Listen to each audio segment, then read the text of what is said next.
So I am Angela Robinson. I am a Black woman. My preferred pronouns are she and her. And I am coming to you with my hat on as a critical race theory professor. I want to start this presentation as I do with all of my presentations, whether or not they are in a public forum like this or in a classroom. So I also teach other law classes at Quinnipiac, and in every presentation, I start with a land acknowledgement. I started doing this when I joined the faculty at Quinnipiac because Quinnipiac is named after the Quinnipiac tribe. And I realized I knew very little about the Quinnipiac tribe. And so I started to learn more and realized that we really needed to recognize and acknowledge the Quinnipiac tribe in particular, but Indigenous tribes and nations in general. And today I'm going to uplift the Minnetonka. I'm not sure if I said that correctly, which was a band that was associated with the Quinnipiac tribe. It was women-led in the early 1600s, and that band lived in the area that we now know as Guilford. And so I just want to acknowledge that the Quinnipiac tribe, the Minnetonka, were here for thousands of years. They stewarded the land and they provided the resources that we are now so blessed to enjoy. So today we're going to talk about specifically critical race theory. And as you all know, it is a controversial topic. It has become quite controversial. And so if you saw my talk before, some of this will be familiar to you, but a lot of it is going to be new. So what is the controversy? It is polarizing. The topic has been very polarizing. People tend to feel very uncomfortable about it. And most people don't understand what it is because they've been given a lot of misinformation about it. And this has caused deep anxiety and tension. And so much of the debate has caused anxiety and tension. And so one of the things that I want to start out by saying is that it's okay to talk about race. In fact, we need to talk about race, and we can do it in a way that is not hostile. And even if we don't agree, we can still go forward and have productive interactions. So I think a lot of the anxiety is based on the fact that people have been made afraid of these three letters, CRT. As you consider whether the anxiety is based on fact or on fear, it's important to remember that race has often been used as a tool to divide us. We don't have to look very far in our history to see how race specifically has been used to cause anxiety in some groups and hostility among others. And so we see that it led to the Japanese internment early in the 20th century, where we interned American citizens because of their race, because of their ancestry. And the United States Supreme Court upheld that. And all of that happened because race was used as a tool to create anxiety, fear, and division.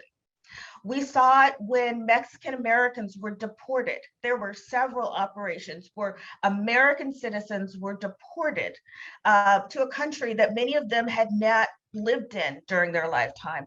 And that happened because of anxiety and fear and division that was caused by race.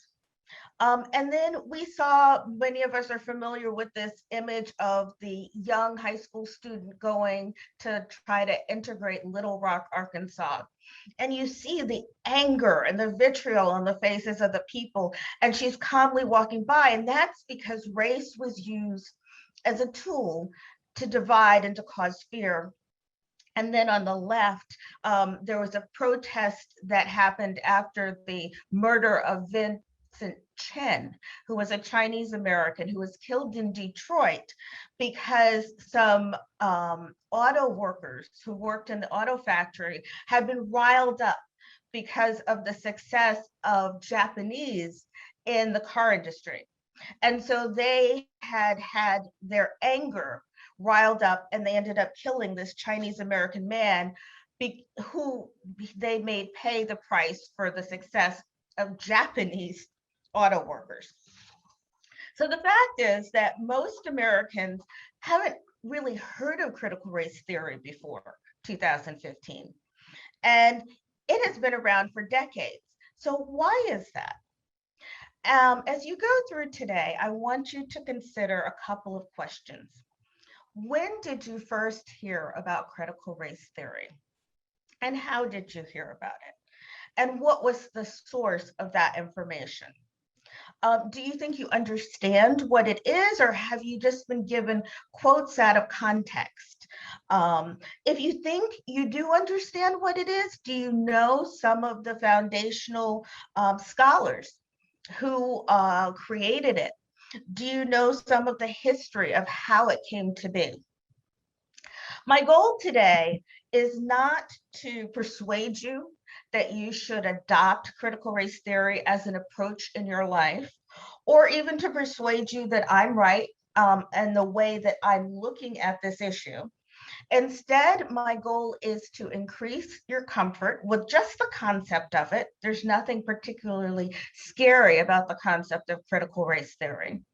To provide you with a quick historical overview of what it is and, importantly, what it isn't. And then to share some sources and resources that you can use if you want to learn more about it on your own. And I hope that you do. So to talk about critical race theory, I have to start by talking about my journey to it. My journey to critical race theory wasn't straight. I didn't become a critical race theory scholar immediately. I, like many people in my area, in my generation, believed in the whole concept of meritocracy and equal opportunity for all. And I was raised to believe if you worked hard, you could achieve success. And even though I didn't really believe in color blindness, I never liked that topic, I did believe in sort of a neutrality of the playing field. And so I believed the successes of the civil rights movement removed the barriers that would lead to the achievement of people of color in a way that had not happened before the civil rights movement. And so when I graduated from law school in 1989, I started working with the New Haven County Bar Association to try to increase the representation of minorities in the legal profession. Because in 1989, the representations were not great. In fact, I joined a law firm, Wiggin and Dana, in 1989, and that was the first year that Wiggin and Dana hired Black attorneys. And there weren't a lot of other Black attorneys at firms or in Connecticut.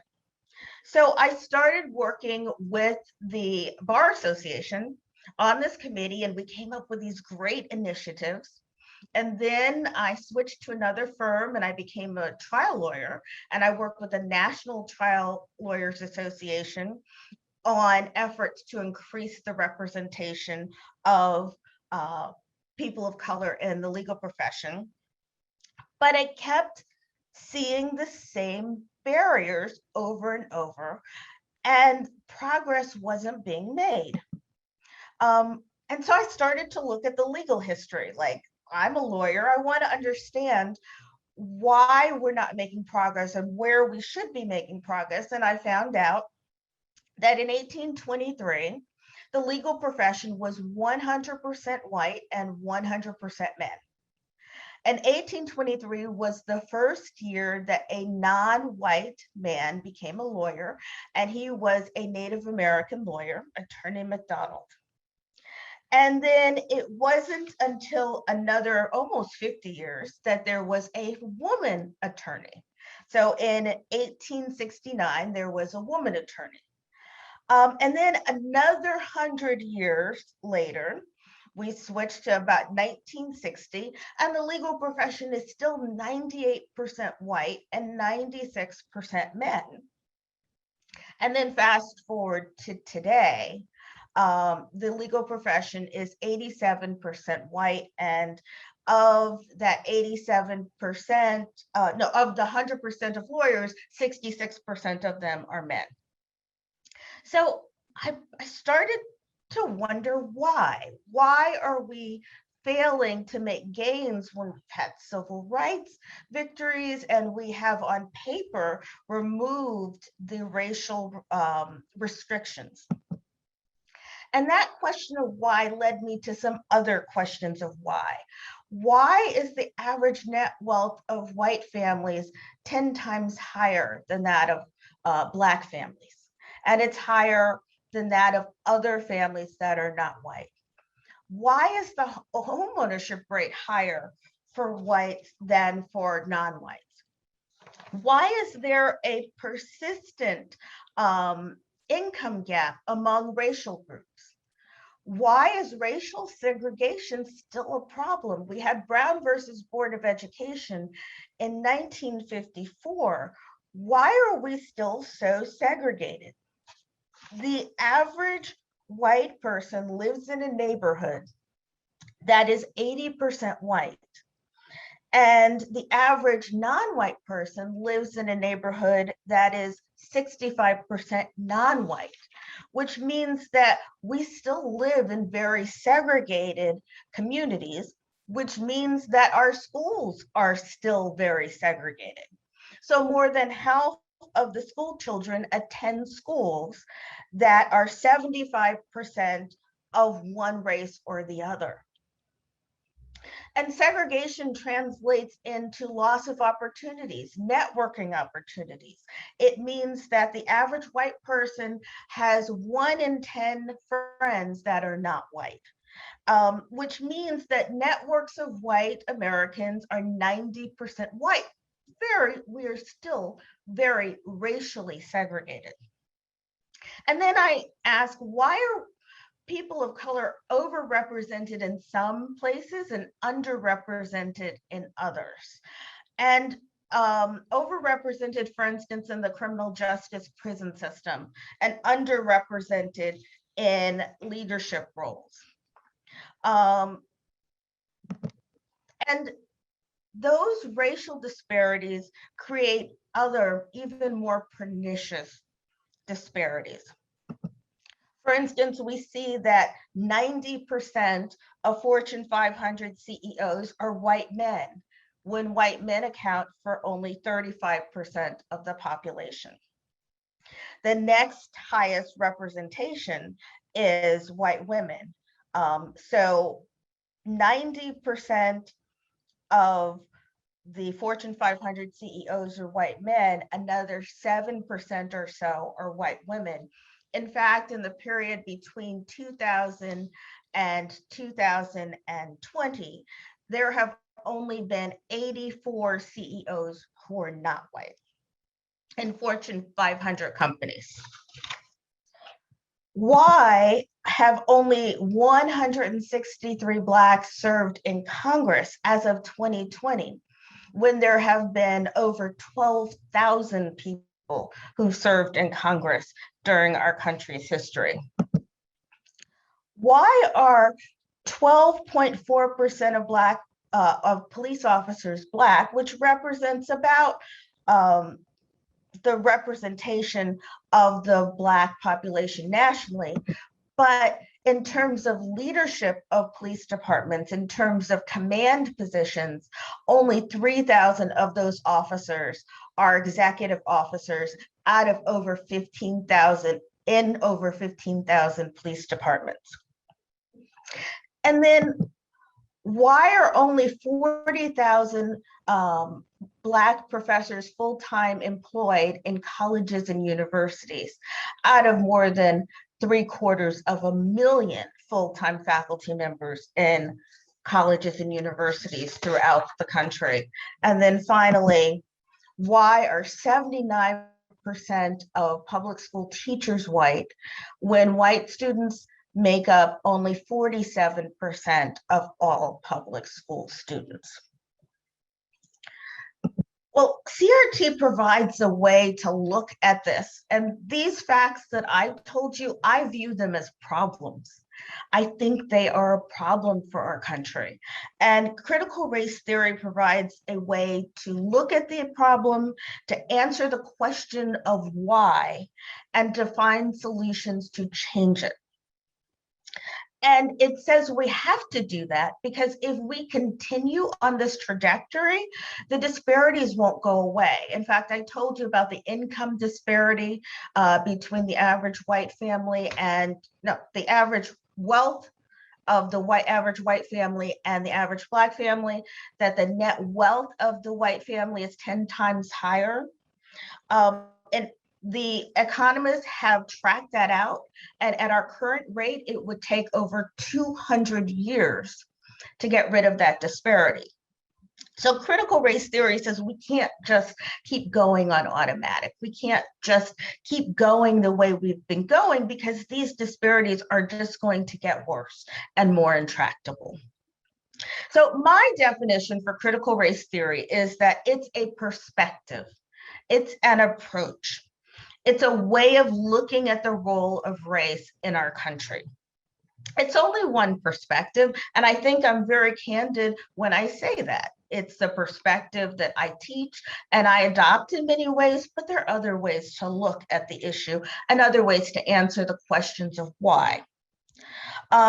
Critical race theory is a theory.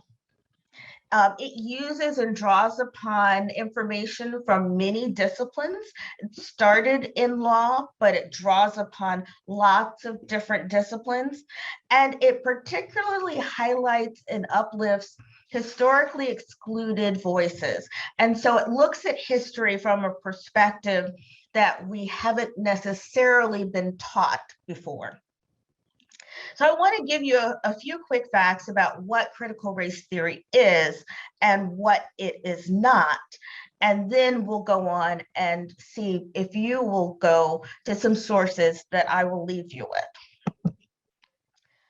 Critical race theory started in law schools with law professors, academics, and legal scholars. And it started in 1989, in the late 1980s. The formal movement of critical race theory began on July in 1989 in Madison, Wisconsin. And I don't know what's in the water of Madison, Wisconsin, but it certainly has been the site for many progressive movements. And at this workshop, which took place in Madison, Wisconsin, law professors from all over the country came together, and they were primarily law professors of color, to talk about and to try to develop new methods for talking about race and new approaches to solving the problem. And Professor Crenshaw, who is up on the top picture, actually coined the term critical race theory. And she said she did that because she wanted to develop a coherent account of race and the law.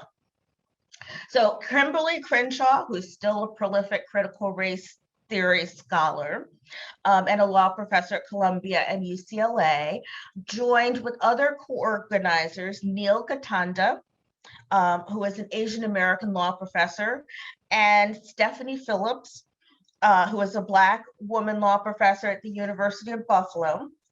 And they gathered participants to try to come up and explore a new way to address and review the role of race and the law. And so the founders of this movement or this theory or this approach were people like Derek Bell, who was considered by many the dean of critical race theory. He was a professor at Harvard Law School before he left in protest because Harvard had not at that time promoted enough professors of color. And there was Richard Delgado, who authors the critical race theory book that I actually use in the class that I teach at Quinnipiac. He was a Mexican American law professor. And then you had Patricia Williams, Paulette Caldwell, and Angela Harris, all Black women law professors, and Mary Matsudo, an Asian American woman law professor. And so from its beginning, all of these law professors came together and drew upon interdisciplinary information from history, neuroscience, psychology, philosophy, sociology, and social studies. And they came up with an approach, a new and novel approach for explaining why we continue to have race disparities and why and how we can try to change and ameliorate that. Now, critical race theory, despite what a lot of critics say, is not something that you're going to encounter in elementary or high school. It's not even all that often offered at colleges. Even the critics of critical race theory acknowledge that there are about, maybe depending on the source, 200 to maybe 350 colleges that teach critical race theory, and that's out of almost 4,000 colleges and universities. So there's like 4,000 universities, and the critics have identified critical race theory being taught as a class in, let's say, 350. And remember, of that 4,000 colleges, many of them are majority minority. In other words, there's 107 historically Black colleges. There's more than 20 colleges with a majority Latinx student population, and there are dozens of colleges with substantial non-white student populations. And even with all of those, critical race theory is still not a class that is generally offered in college. And if it is, it's definitely an advanced level class. More frequently, people encounter critical race theory as the discipline has been designed and constructed as a graduate level class. It's not typically even just a course or workshop. It is an approach that is often melded into graduate courses of studies. And so you are going to find critical race theory classes in disciplines like education, sociology, law, even medicine and health sciences and public health. And to grapple with the issues that critical race theory presents, a student has to have a fairly good foundation in history and a pretty good understanding of some tenets that you don't generally get until you get to graduate school. So what I'm trying to say is critical race theory is actually too advanced for most students. Now, what critical race theory is not is history. I mean, history that includes race is not critical race theory. Topics that relate to racial identity are not necessarily critical race theory either. Critical race theory does not advocate racism in any form. In other words, to be a pure critical race theory scholar, you must accept the premise that people of all races are equal. Critical race theory has been around for 3 decades, and it grew out of other movements and approaches that preceded it. So I need to give you a quick history to put into context how critical race theory came to be. Civil rights now is something that we take for granted. We think of civil rights laws and civil rights cases as bedrock and a part of our jurisprudence, a part of our legal system, but that wasn't always the case. Many people know the name of Thurgood Marshall, our first Black United States Supreme Court Justice.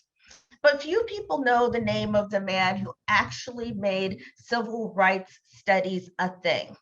That he was Charles Hamilton Houston.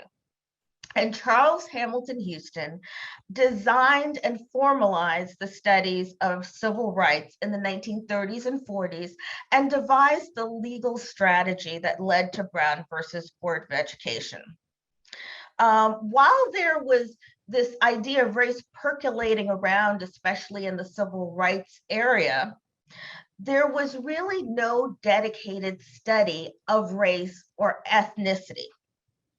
So in the 1930s and 40s, when Charles Hamilton Houston formalized the study of civil rights, there still wasn't any formal program to teach or to learn about race. And if you think about it, that makes sense. In my critical race theory class, I ask the students very early on in the semester, when did you first learn your racial identity? And how did you learn your racial identity? And I haven't had one yet tell me they did it in college or they did it in a class. It always happened in their personal lives. And that's because most Americans do not take classes that address race or racial identity. And so what we learn about race, or what we think we learn about race, is very informal. And so in the 1930s and 40s, there were no race-based race identity studies.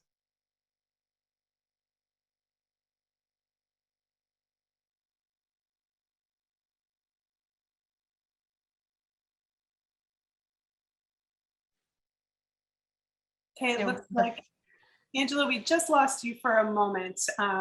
You froze up for just a moment. So the last sentence was, there were no race-based studies. Okay, can you hear me now? I can, yeah. Okay, great. It's the storm. It's a storm. Let's see if I can get through it without losing more. So in 1968, the first Black Studies program was established, but it was established after agitation and protest. And similarly, there was agitation and protest to create the first Chicano Studies program at California State University. And there was agitation and protest to create the first Asian American Studies a year later in 1969. The only race-based department that was established without agitation and protest was the Department of American Indian Studies. And so the idea of introducing race as a formal topic that would be taught in college created almost a revolt and a backlash. And it kind of reminds me of what's going on now when we're talking about trying to expand curriculum at the high school and elementary school level. But before the late 1960s, there was no race-based way to study or learn about race. So at the same time that the civil rights movement was being litigated in courts, at the same time that there was agitation to learn and study more about race, there were two progressive movements that were also happening: the radical feminist movement and the critical legal studies movement. And the radical feminism movement was a second phase of feminism. Remember, the first phase was the agitation for the right to vote. So it was a suffragist movement. But the second phase, the radical feminist phase, focused more on the issue of patriarchy as a fundamental problem. And so radical feminists believed that to create a fair society, we had to eliminate male supremacy. Simultaneously, there were a group of really progressive and radical left-leaning legal scholars who created the critical legal studies movement. They were the original crits. And they posited an idea that law is not neutral or objective, and that law was influenced by politics. They believed that the proponents of the law, who tended to be wealthy majority men, used the law to continue to maintain their power. and that historically disadvantaged people were always going to be disadvantaged under the law. And there were within this movement those who were more Marxist and communist and who advocated a new economic approach. Well, critical race theory did not embrace entirely either of these two movements. And it grew because of the frustration for how far the civil rights movement did not go.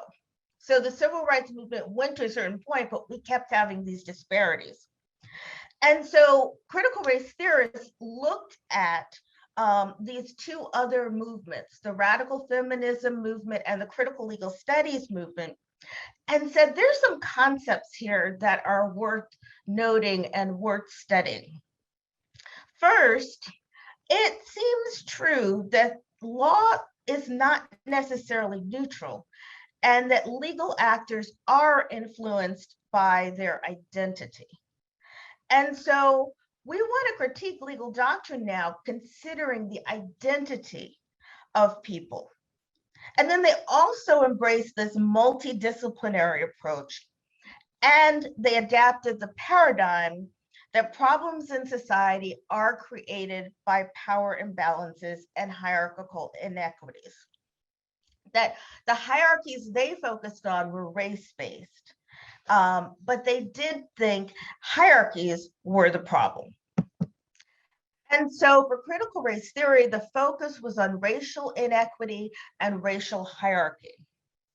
They agreed that inequity and inequality were born out of socially constructed hierarchies, but they were frustrated because critical legal studies scholars and radical feminists didn't seem to take into account the significance of race. Both of those approaches looked at the hierarchies as non-race based. So critical legal studies people saw the problem as money and power. Radical feminists saw the problem as gender relation. Critical race theory said racial hierarchy is at the heart of what is causing many of our social justice problems. And so they started this new movement. Now, what you need to understand is critical race theory is a big tent. And all critical race theorists don't agree with each other on everything. In fact, some of them vehemently disagree with each other on certain aspects of their scholarship. But there are three principal tenets that all critical race theorists agree on. The first is that race is a social construct. The second is that racism is a pervasive societal problem, and it is more than just individual animus and racial hatred. And then finally, the third is that a colorblind approach will not work to resolve problems of racism. In other words, we have to address and talk about race to remedy the problems of past racism. We have to use a race conscious or a color conscious approach. Now, the second prong is the one that gets the most coverage and elicits the most passionate response by critics of critical race theory. And that second prong is that racism is pervasive. So I'm going to talk about the other two first. First, race is a social construct. What that means is that race does not exist as a scientific reality. Scientists have been trying to figure out a way to prove that race is scientifically based for hundreds of years, and they haven't been able to do it. Because race is man-made, it's socially constructed. These are categories that people created based on attributes that they attribute to different groups. And that's why race is not consistent through time or across geography. A person's racial identity today in 2020 could be very different than their racial identity would have been 200 years ago. And it is very different often than it the racial identity they have in other countries, like Brazil, which has a very different racial categorization structure. We know that humans are 99.9% genetically the same. We now know that. So we know that race is not scientifically based. That's not to say that ancestry isn't something that has a scientific basis, but race itself does not. There's no fixed definition that makes sense, and there's no way to define it. So race means what people in power have made it mean. And I want to emphasize that. Race is what judges have said it is, what politicians to be, what people in power have said it is at different times. The social meaning of race is powerful. So race as a scientific thing doesn't exist, but meaning, the social meaning attached to race has great power. So that's the first prong that all critical race theory scholars agree with. The third prong is that the colorblind approach won't work. We removed explicit race barriers from the law decades ago. Laws that were explicitly racist, that required segregation, were removed from the law. And so that was in an effort to create a colorblind approach. In other words, if we wash race out of the language, then we are using a colorblind approach. And we've done that for decades. And that has not remediated the racial disparities. I'm not going to talk too much about it because I get kind of geeky in my academic mode, but the actual creation of the colorblind jurisprudence, which came in the Plessy versus Ferguson dissent, was actually articulated as a way to maintain white supremacy. So the dissent in Plessy versus Ferguson, where Justice Harlan said the Constitution is colorblind, he proceeded by saying, well, the white race deems itself to be the dominant race in the country. And so it is, in prestige, in achievements, in education, and wealth, and in power. So I doubt not it will continue to be for all time. So he basically says the white race is the dominant supreme race. We don't need to add racial prohibitions to the Constitution because the white race is always going to be dominant. So the colorblind approach, we've been trying to use that approach for over 100 years. It doesn't work. So let's go to the one that gets the most attention. The idea that racism is pervasive. You hear a lot of critics say, so are you saying the United States is a racist country? And let me unpack what we mean when we're talking in terms of critical race theory about what racism is pervasive means. Now, typically in America, we address racism as an individual problem. We generally evoke images of in our national consciousness of the virulent, vitriolic racist, the bad actor. Using this approach, we have been taught to think about racism as something done by bad people who are conscious and intentional in their bad behavior. And using this approach, racism is only prejudice, discrimination, or antagonism directed against a person or people on the basis of their membership in a particular racial or ethnic group, typically one that is a minority or marginalized group. But the laws have prohibited and limited this explicit form of bad actors, right? We look at the cross burning, we look at the white power, and we know these are individual acts. And yet racial disparities still exist. So critical race theorists said we have to expand the definition of racism. We have to look at it as something that can occur even when people are trying to be colorblind. Racial disparities continue to exist and occur in the face of facially race-neutral rules, policies, and laws. So white supremacy under the critical race theory model means more than a few white people chanting white power. And white privilege is more than a few white people burning crosses.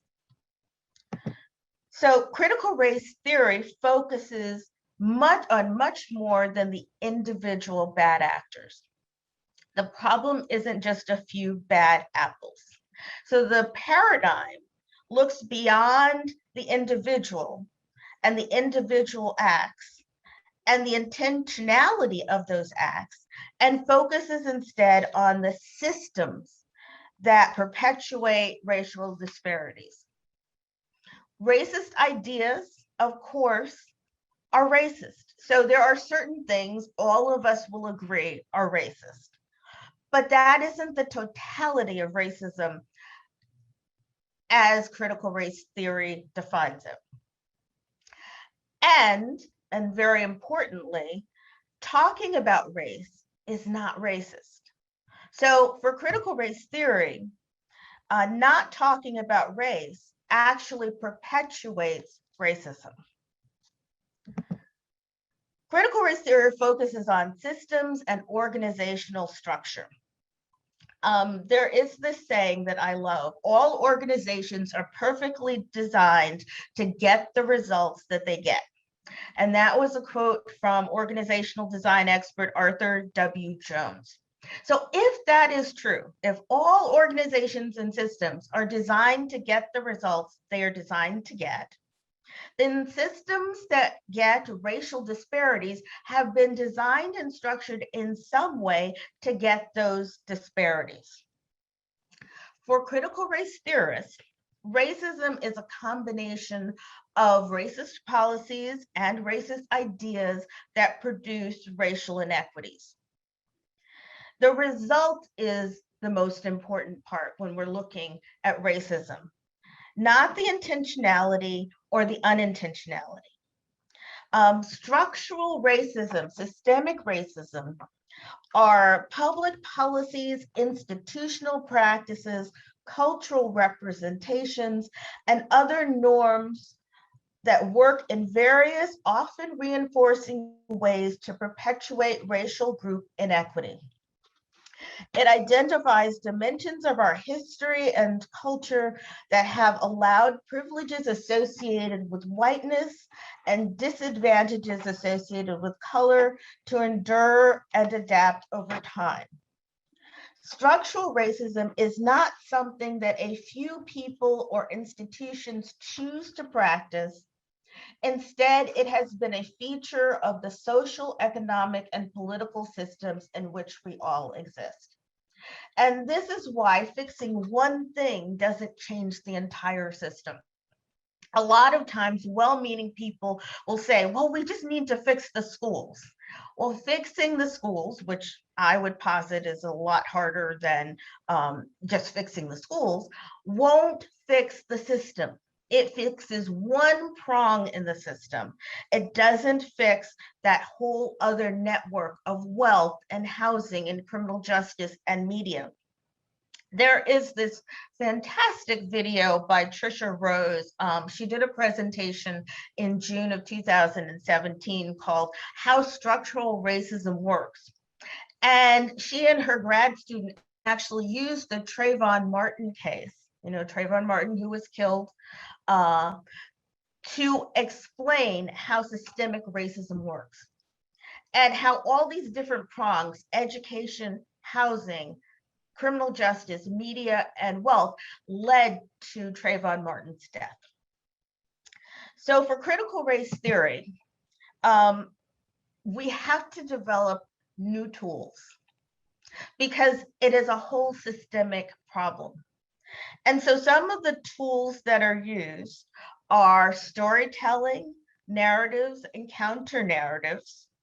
And that is the art of telling stories or rebutting stories in order to reach racial equity. Social science, particularly neuroscience, which has been really helpful in our understanding of bias, like implicit bias, and things like stereotype threat. And then revisiting history by including perspectives of color. So I'm going to give you a quick example of a tool of critical race theory that would take information that has traditionally been taught in one way in order to show why some of the racial inequities continue to exist in 2020. Many of us grew up being told the story of George Washington and the cherry tree. I was saddened to learn that some of the younger generations haven't actually heard this story because I asked this and they hadn't heard it. But I grew up being told about George and the cherry tree, and the story goes along the lines of when he was a little boy, George Washington cut down a cherry tree, and then his father found out or confronted him, and he said something like, "Father, I cannot tell a lie. I did cut down the cherry tree." And we tell that story, or we share that narrative in order to show a few things. One, that George Washington was always an honorable and noble and virtuous man. Even as a child, he was scrupulously honest, even when he could have gotten into trouble. And that helps us to really revere him as one of the founding fathers, the first president of our country. So that is a story that has gotten into the narrative of our country. Historians actually now don't think that was an accurate story. They don't believe that's true. They think it's a mythology that got created for the reasons I just said. So for critical race theory, they would say, okay, that's one narrative. We want to tell another narrative about George Washington. This one is actually historically true. And that is the story of Ona Judge. And Ona Judge was a slave of George Washington, and she went with George Washington and Martha Washington to the White House. And we all know that George Washington owned slaves. He owned over 100 slaves. His wife owned over 200 slaves. And Ona Judge took an opportunity when it presented itself and escaped. And she escaped to the north. And George Washington hunted her down and broke the law to try to recapture her. He apparently had a very violent temper.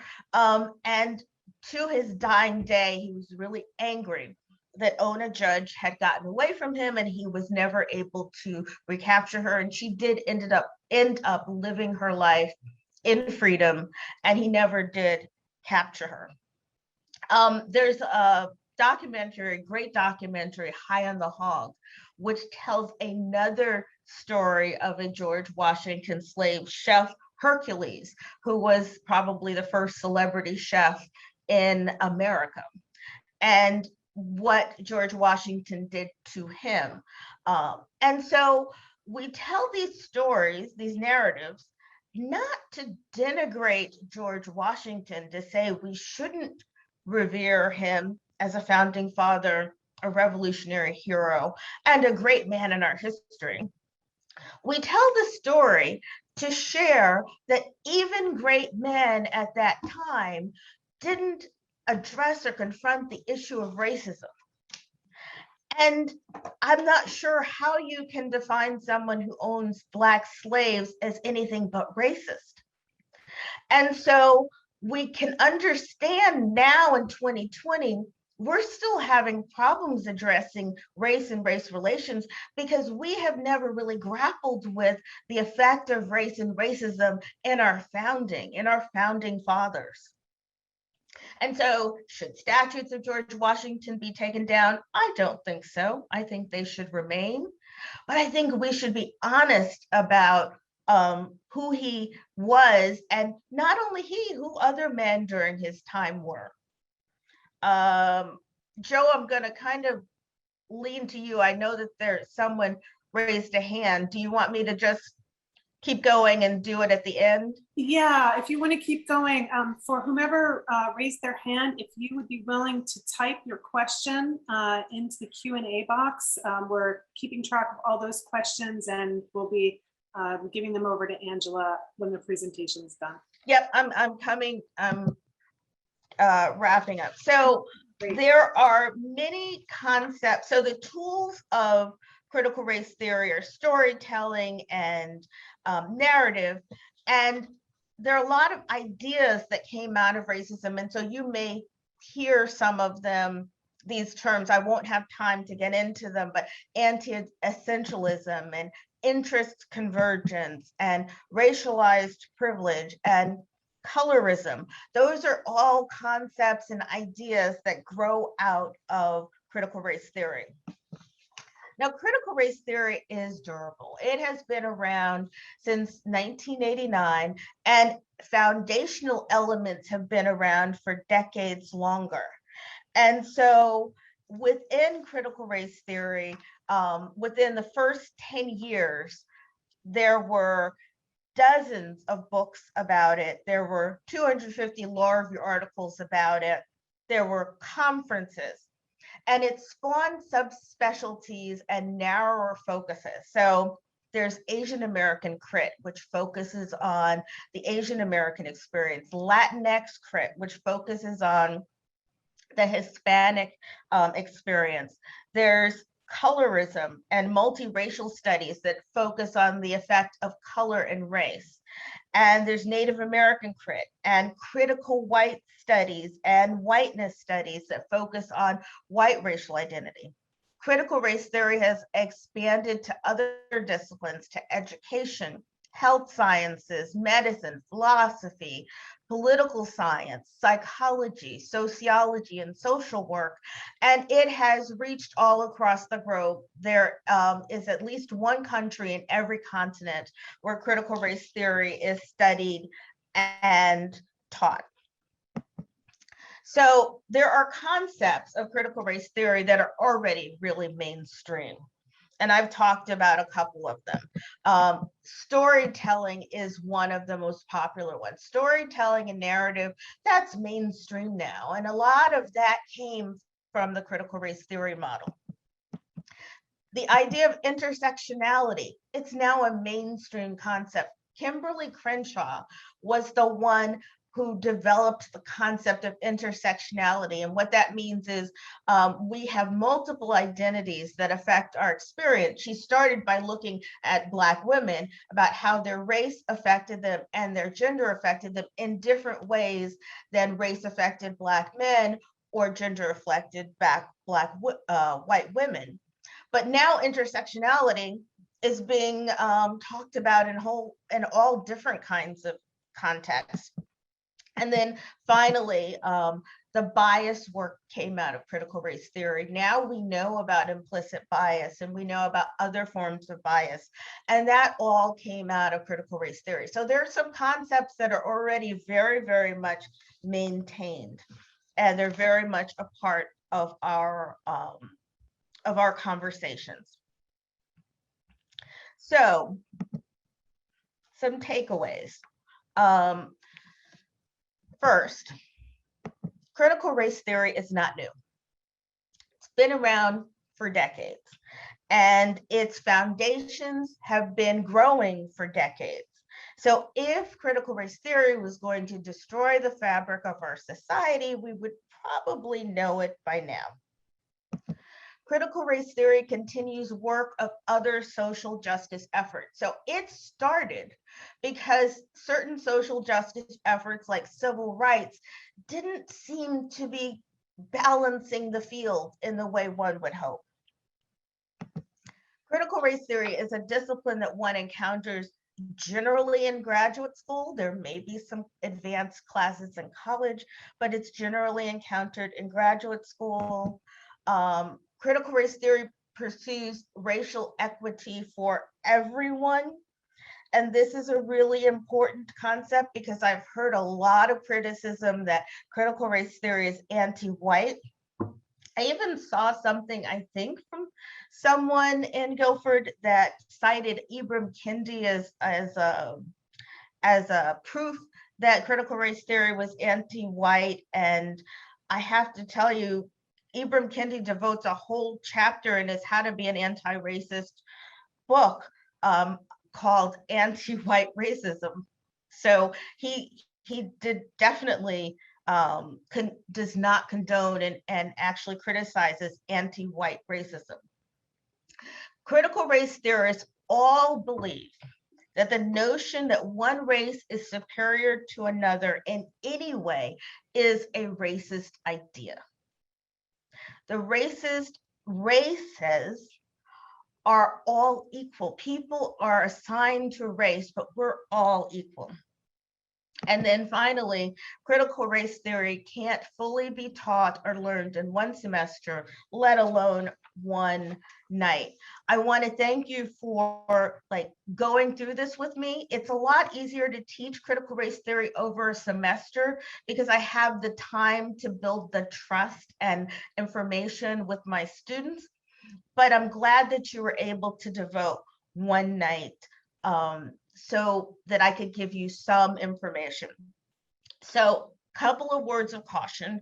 Be careful about taking quotes out of context. There are a lot of quotes that are referred to, and many of them, like the one with Kendi, are taken out of context.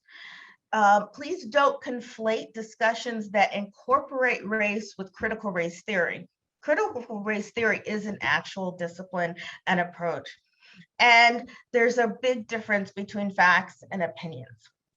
So if you are interested in learning more, I will share this with the Human Rights Commission, but there are some great reading materials and some great videos, and there are some really wonderful books if you want to delve more deeply into the topic.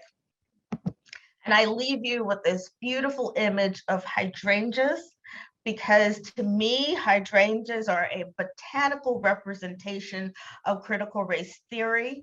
Hydrangeas come in beautiful colors, and the colors are all different, but each color is produced because of a certain pH in the soil and a certain environment.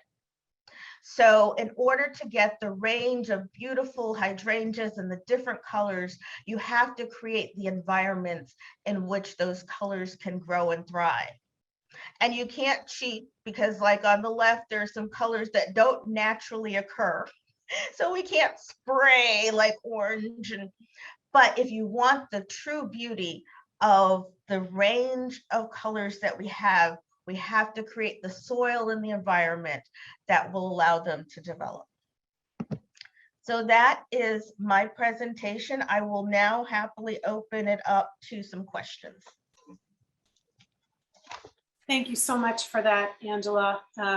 Really appreciate your time. We're getting lots of comments and in our chat. So I hope you can take some time to look at that when we're done. I'm going to stop my share and look at some of the, yep, sure. So we've got some questions here too. And there are, I just want to say to everyone in the audience tonight that we've got about 225 people.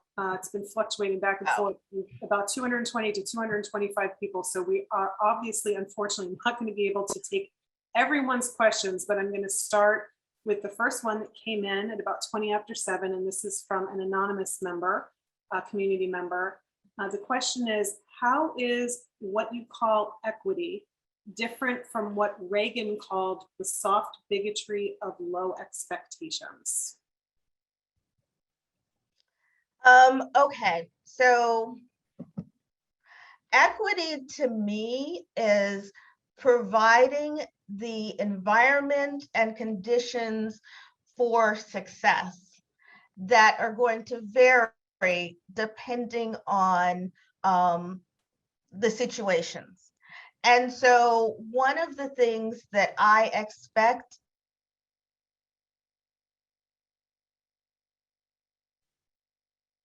Oh, looks like we just, schools to be Angela, able to excel. I'm so sorry. You froze just for a minute, right at one of the things that I expect.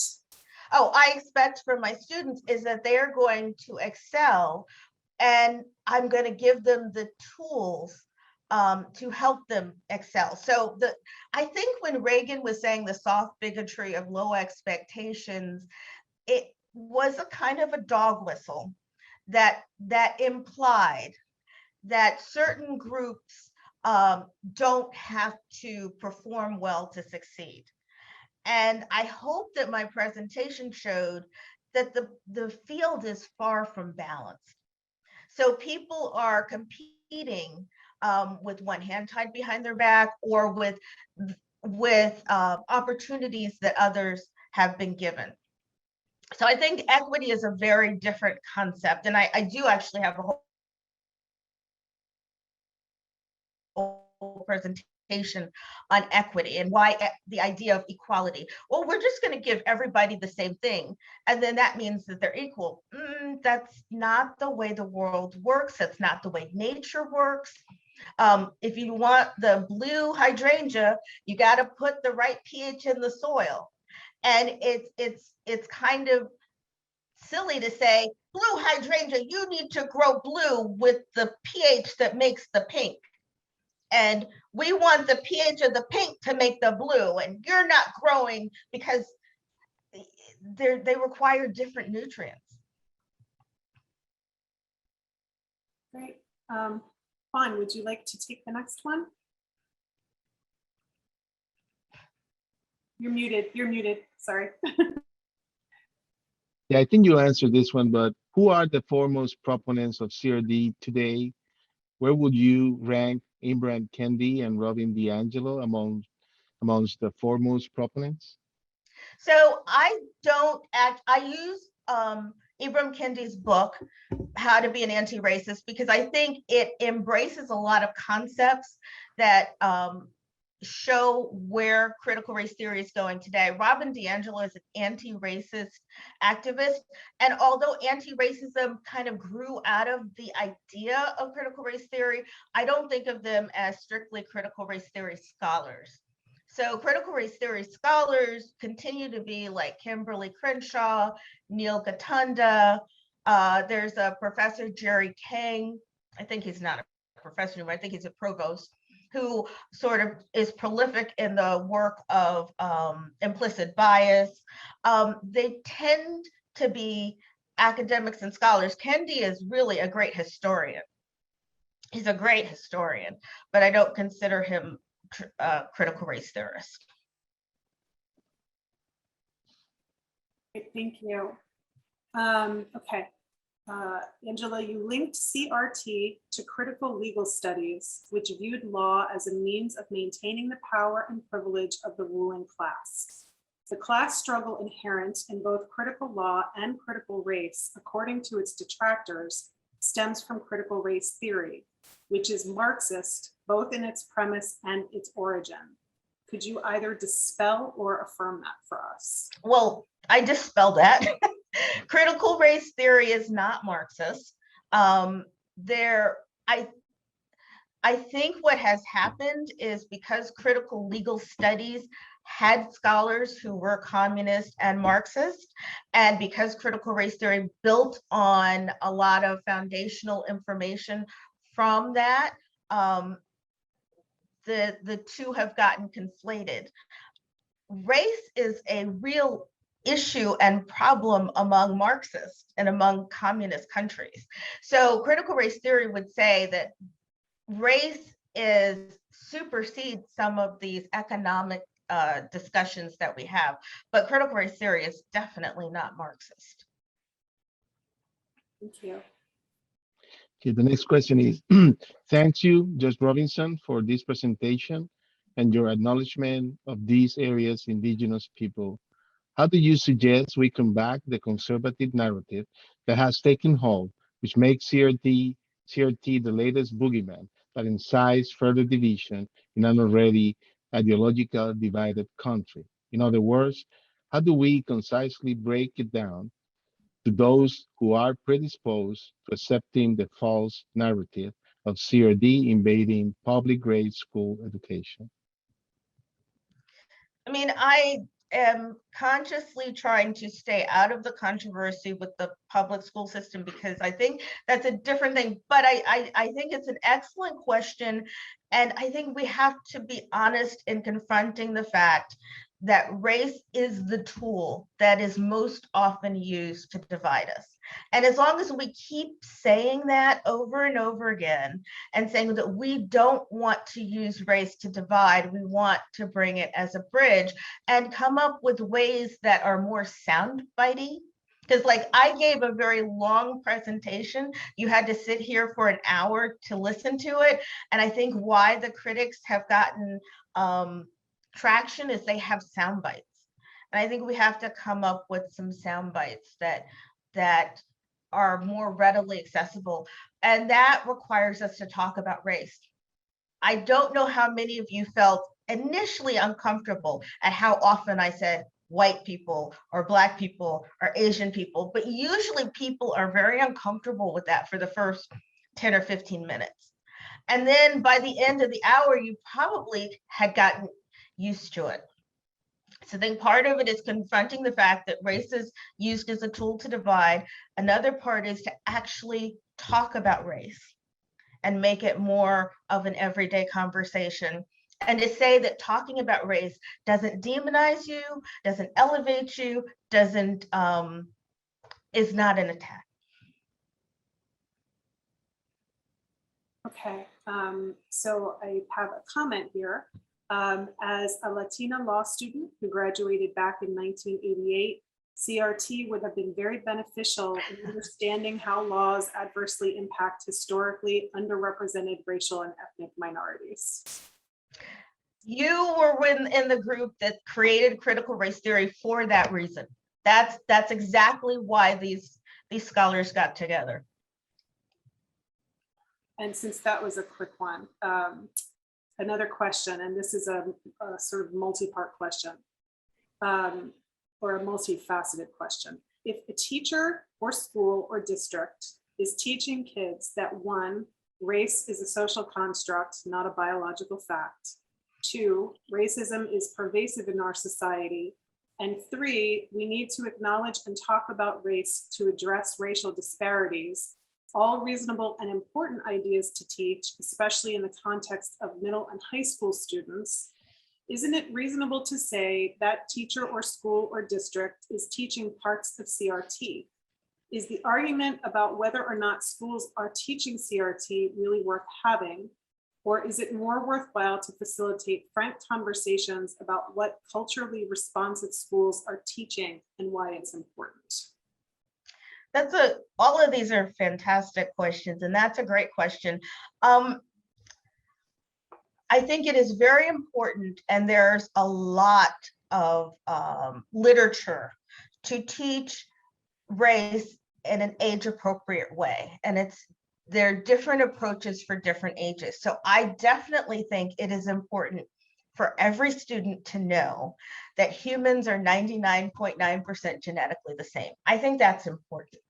And I do think it's important to explain to them in age-appropriate language that race is something that people created. But as you'll notice, I said the 3 tenets that all critical race theory agree with are those 3. Critical race theory is so much more complicated and nuanced than that. So if you are saying that in some way those 3 concepts can be conveyed, I don't still think that's teaching critical race theory. I think that's teaching certain ideas that have come from critical race theory. I was trying to come up with an analogy of this. We often take information that we get from disciplines and apply it in our classroom, but that doesn't mean we're teaching psychoanalysis, right? It doesn't mean we're teaching. We might take something that we've learned from psychoanalysis in graduate school and use it in our classroom. We might take something that we've learned from physics at graduate level and use it in our classroom, but that doesn't necessarily mean we're teaching physics or teaching. So there are aspects of critical race theory that are certainly going to filter in to education. And I think there's age appropriate ways to do that. I don't myself define that as teaching critical race theory in schools, but your question is a good one. There's another question here is Candy said, as Candy said, anti-racism necessarily anti-capitalism? I don't think so, but I will tell you there are definitely critical race theorists who have more of an economic approach to things. Again, when I was saying there was too much for me to cover, there is like a realism approach and a materialism approach. And so I don't think anti-racism equates to anti-capitalism, but that's my opinion. Someone asked, and I think you actually did cover this very briefly in your slide on the durability and reach of CRT when you mentioned the health sciences health sciences and medicine. But one of our attendees asked, what about addressing CRT in healthcare? That is a very burgeoning field. So critical race theory is very much being studied in public health and in health sciences. And so there's the United States government has even done a lot of work and issued a lot of reports on healthcare disparities. There was this report called Unequal Treatment, which was produced and used a lot of principles of critical race theory to analyze the data. The next question is, if a premise is race is a social construct, CRT's color-conscious approach appears self-contradictory. Please address this. Racial disparity or an achievement gap in America between groups is a very complicated issue. Blaming it solely or largely, principally, on racism appears overly simplistic, and saying it all poor racist policies designed to benefit whiteness, whatever that is, sounds like CRT thinks it has found a magic bullet. Is this really that simple? Oh, goodness, no. No, it's not simple at all. So when I say that race, this is actually an excellent question, and we do spend a little bit of time in my class unpacking this. When I say that race is a social construct, I don't mean that race is not real. Race is real because we have made it be real and we have attached meaning to it. And because of that, we can't pretend that it's not real. When I came on, you knew that I was a Black woman even before I said I was a Black woman, because my race, my social identity race, is a real thing. And therefore, I see the world and react as a Black woman, and I am treated and reacted to as a Black woman. There is a debate within critical race theory about whether we should be trying to get rid of the categorizations, whether we should spend more of our time trying to eliminate the categorizations, or whether we should use the categorizations that exist to mobilize solutions. So the achievement gap is a very, very complicated issue that that has multiple origins, and that's why critical race theory look at it as a systemic thing. But it's and there are people who believe the achievement gap is biological too. I mean that there is a view of people that certain races are just smarter, certain races are just more athletic, certain races have rhythm and others don't. And for critical race theory, all of those notions are racist.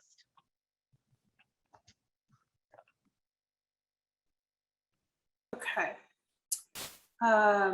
Can you please explain the difference between ethnic studies and critical race theory as you see it? Race-based or ethnic studies are more sociological or historical. And so they're going to study the history or the sociology of groups. Culture is a real thing. I should say that too. I mean, I think everybody knows that culture is a real thing. And so race-based ethnic studies study race and ethnicity and relationship of people. And critical race theory studies the effect of racial identity on law, on healthcare, the effect of those things. So there is an intersection, certainly, but it's they're very different. So the next question is, how could one interested in studying CRT apply it in their professional life? Can one build a career around studying CRT? Oh, lots of people have. I mean, I'm not going to say it's a lucrative career, but, but if you are willing to do a lot of self-study or take classes, there are certainly ways to build critical race theory into almost every discipline. Like I think the last time I talked about the fact that there is a whole film and media studies component to critical race theory. There's a way to use it in almost any profession or discipline. So.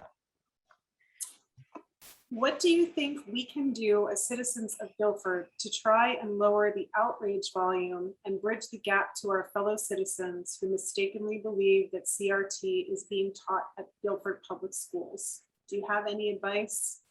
I feel like you sort of answered this question a bit earlier, but this is a slightly different nuance.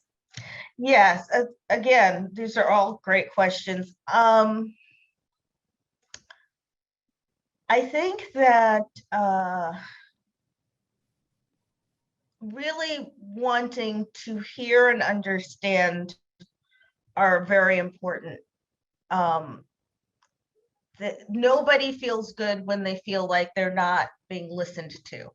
And so for people who are genuinely interested in a conversation, I think being able to sit and listen and then interact is very important. There is a book, I don't want to get too touchy-feely about this because I decided not to put this into my presentation, but there's a book called My Grandmother's Hands by Resmaa Menakem. Joe, you're nodding your head. And he talks about healing racialized trauma. And I think one of the things that we miss, especially we scholars of color, is that white people have been traumatized racially too. And there's a lot of racial trauma, and a lot of the reaction of people in Guilford is because of the trauma. And so when you look to the trauma and the fact that we all have been in a country for over 200 years has created this dynamic. Like I think to myself often, what does it take to lynch somebody? What does it take to yell at a girl like in Little Rock? What does it take, and where does all that go? It doesn't just disappear. So where did that go? The ability to own people for generations, where did that go? And what happened is it got transmitted from generation to generation to generation to now. And so we're all racially traumatized. And I think when we come at it that way, we can get to healing. So I try to hear the pain in the people who are protesting, and the fear and the anxiety.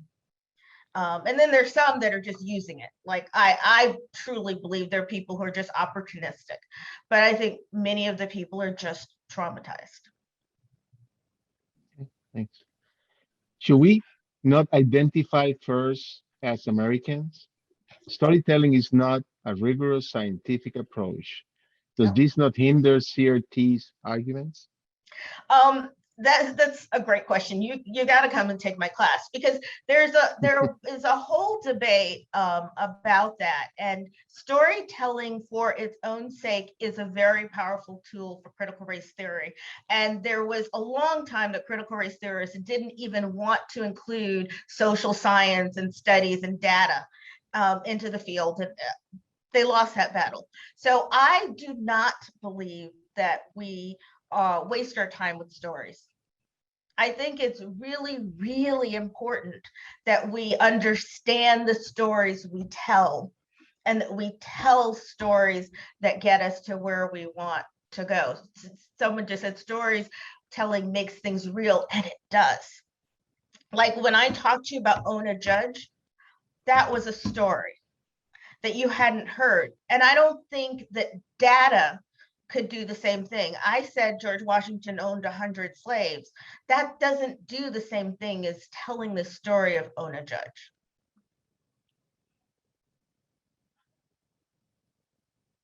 Can you give a minute on critical legal theory? Critical legal studies or critical legal theory? The question was critical legal theory. I cannot.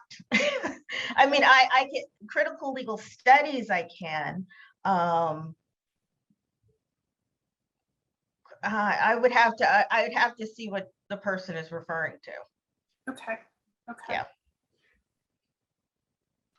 Yeah, the next one is just a comment. Your presentation is extraordinary.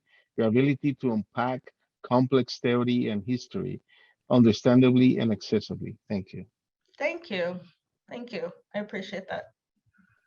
So the next one is, Candy also once believed whites were extraterrestrial.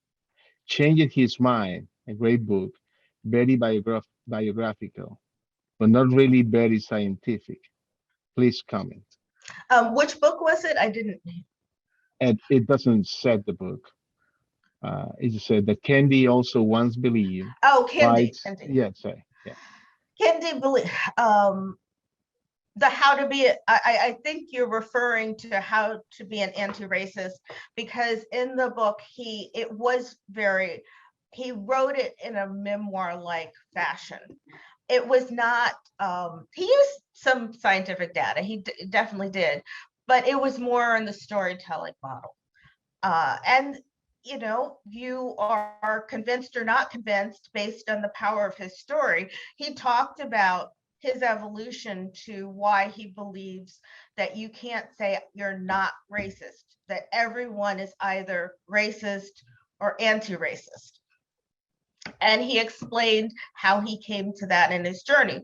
That may persuade some people, it may not. I used the book, and there are many aspects of it that I really like. There's a lot of it I don't agree with.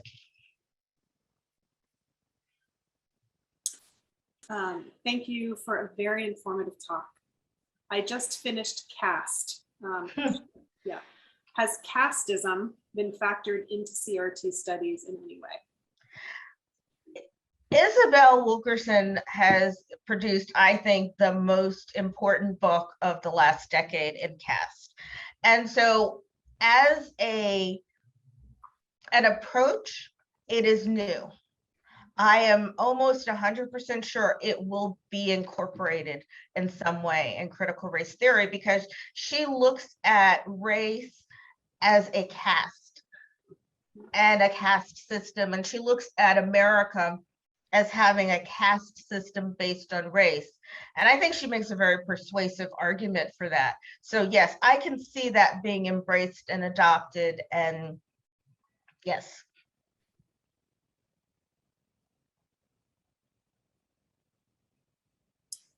And this is just a comment.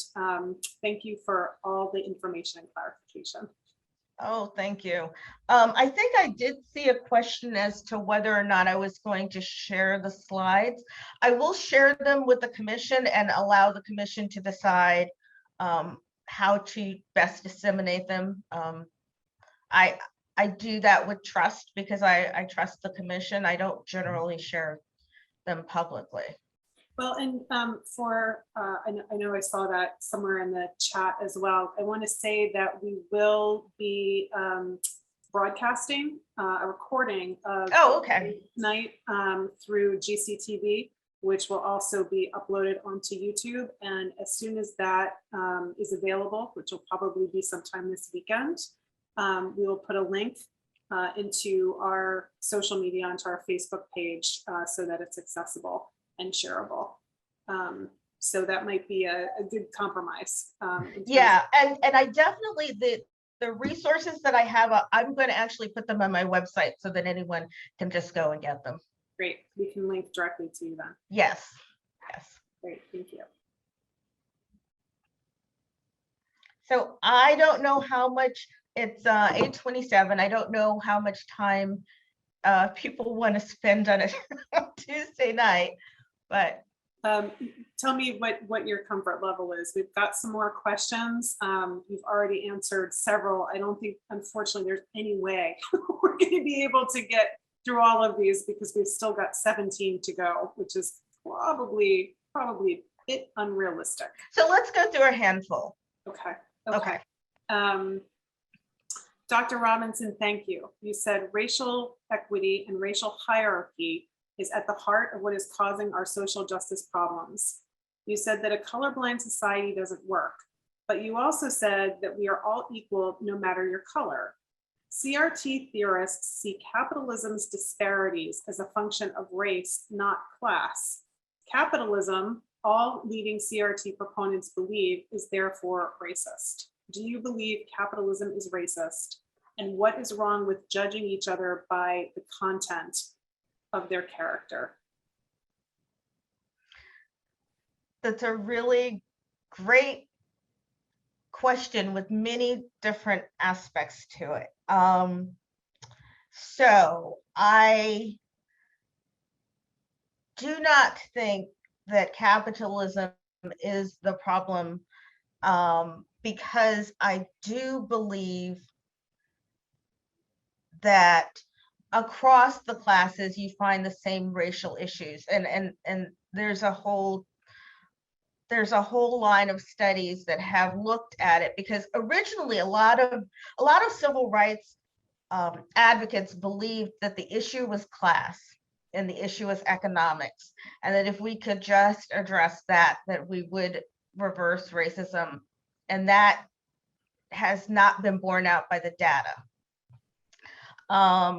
But I think people take Martin Luther King's quote out of context when they say content of the character. He said a lot more in that speech than just that. He said that our country had made a promise that it hadn't fulfilled. And that promise, he also framed it as an economic issue. So Martin Luther King made a really big pitch as to the problem being, I think that whole movement was the Poor People's March.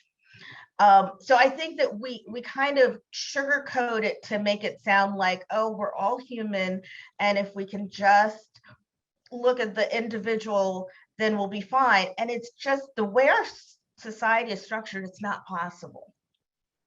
We will get there, I believe, but today it is not possible. And I'm sure I missed aspects of the question. I should have written it down because there were so many aspects of it, but. Okay, thank you. So the next one is, what does critical race theory have to do with teaching the truth about the racially centered components of America's histories? I mean, especially the annihilation of the Native American nations to enable the founding and expansion of this nation, and the enslavement and subjugation of Black Africans that was central to the building of this nation. So that is a part of the revisiting and retelling of history, that critical race theory, that it kind of merges into storytelling. And so critical race theory definitely believes we need to go back and look and revisit the stories that we're told. One of the videos that I have my students watch is the American Genocide, which is an interview of the professor who wrote the book, American Genocide, to talk about just how, if we just retell some of the narratives, we will get a better grip on how racism was foundational for our country. So a lot of the streets in California and a lot of the people who were the first millionaires in California um, committed genocide. They killed in massive numbers Native Americans, and our government supported it. And so when we tell those stories about them and how California was founded, we need to tell those stories in their entirety. So I definitely think critical race theory uses a tool called retelling history, revisiting it, retelling it. Can you please address why pointing out that policies that disadvantage Black people is not a racist thing to point out? What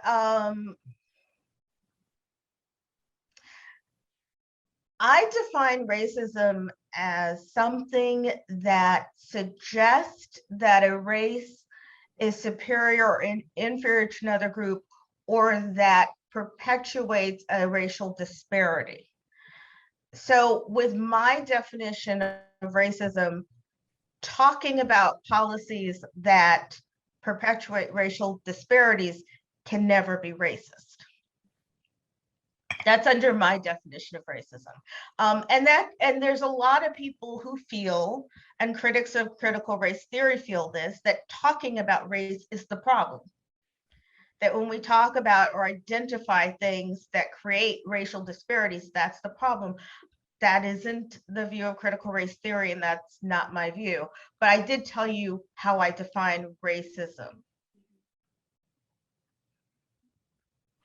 Okay, the next question. I am interested in the media as one of the structural players in systemic racism or undoing it. Do you think media for children has improved in the last 10 years? The example, the cultural appropriation and stereotyping in Disney movies, or has it gotten worse? You guys are so good. You just have to take my class. Yeah, media is an integral problem in the systemic racism that we have. And yes, are things better than they were 10 years ago? Yes, they were. I have a son who's 20, and so he's a Black man.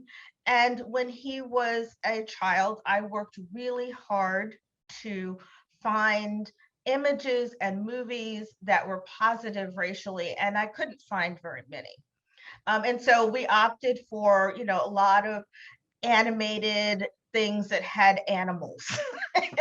And, what was, oh gosh. So things are better now. Like, I have now looked and I've seen that there are actually libraries for that have diverse characters and portrayed in different ways. I don't think Disney is ever going to be what I will consider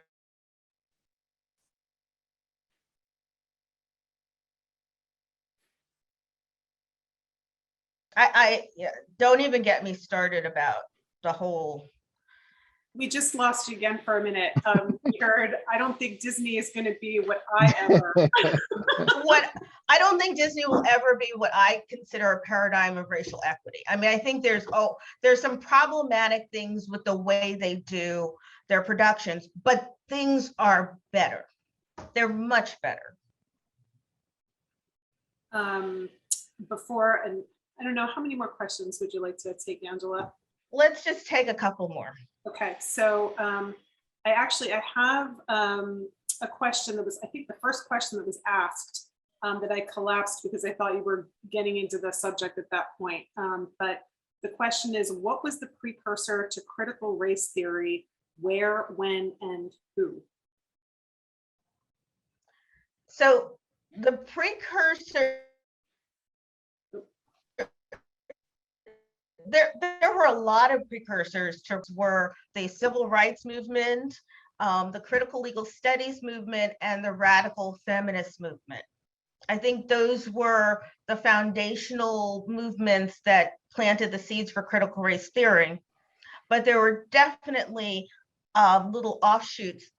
One interesting thing I didn't get to explore very much is the power of Black lesbian feminism and establishing many of the tenets that grew into critical race theory, and therefore the power of the queer movement.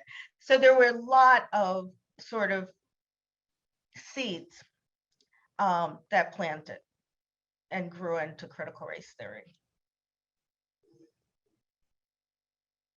Want to take us home with the last one, Juan?